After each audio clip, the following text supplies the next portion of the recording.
महाराष्ट्र दिन का साजरा केला जातो?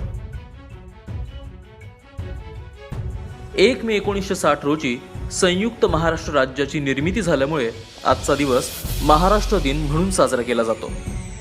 मुंबई हे भारतातील एक महत्त्वाचं बंदर म्हणून ब्रिटिशांच्या देखरेखीखाली होतं. 1917 मध्ये भाषावार प्रांतरचना करण्याची कल्पना प्राध्यापक विठ्ठल वामन ताम्हणकर यांनी लोकशिक्षण या मासिकातून मांडली. त्यात मुंबई प्रांत, मध्य, वऱ्हाड आणि हैदराबाद येथे विखुरलेले मराठी भाषिक एकत्र करून महाराष्ट्राची निर्मिती होण्याची अपेक्षा होती.